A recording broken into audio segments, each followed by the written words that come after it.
I'm Rhodes. Oh. I'm a bishop of the Anglican Church of England. God and his disciples have spoken the Bible of slaves and their rightfulness to be on this earth.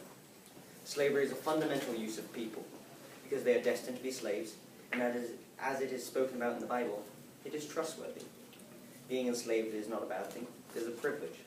Slaves help us with everyday tasks that we are not unprepared to do ourselves. They are a necessity to keep communication between countries and to be a new population to spread God's word. In a document brought forward to the people of England, the author wrote, quote, "The slave will be emancipated from barbarism to civilization, from heathenism to Christianity, from treachery to faithfulness, from innate revenge to Christian forgiveness.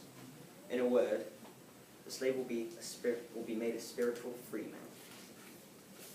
I acknowledge the fact that slavery is considered a catalyst for physical and emotional pain.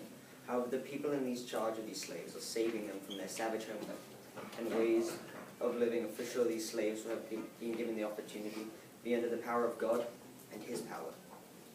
The following image shows a group of joyous Negroes enjoying a festival. They understand how the men who brought them here are helping them and getting closer to God himself. These men are not treated as animals, they are treated as humans.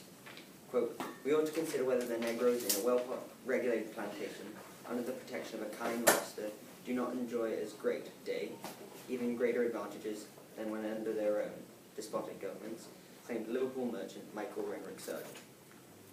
The opposition may speak of men being cruel and abusive to slaves. However, no man can be cruel or mean because they are God's people, so they shall not sin.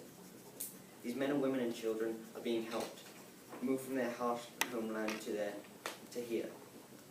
Quote, "A Negro removed to the West Indies is a place and a climate much more agreeable to a laborer than the burning plains of Africa. His work in the plantations is not harder and more oppressive than that of our common laborers in England." Counters to this argument say that slaves shouldn't be moved from their homelands to Americas. However, it's a new life for them, taught by the Almighty Lord himself. Timothy 6:1, quote, "All who are under the yoke of slavery should consider their masters worthy of full respect, so that God's name and our teaching may not be slandered. Those who have believing masters should not show them disrespect, because they are just fellow believers. Instead, they should serve them even better, because their masters are dear to them as fellow believers and are devoted to the welfare of their slaves." In the Bible, it speaks the truthful regards as to what happens while slaves are working. They are not abused for ridiculous reasons. They are punished if they are unreasonable to the Lord or step too far in the wrong direction. This is the same as a father would hit a son for ruining a good dinner.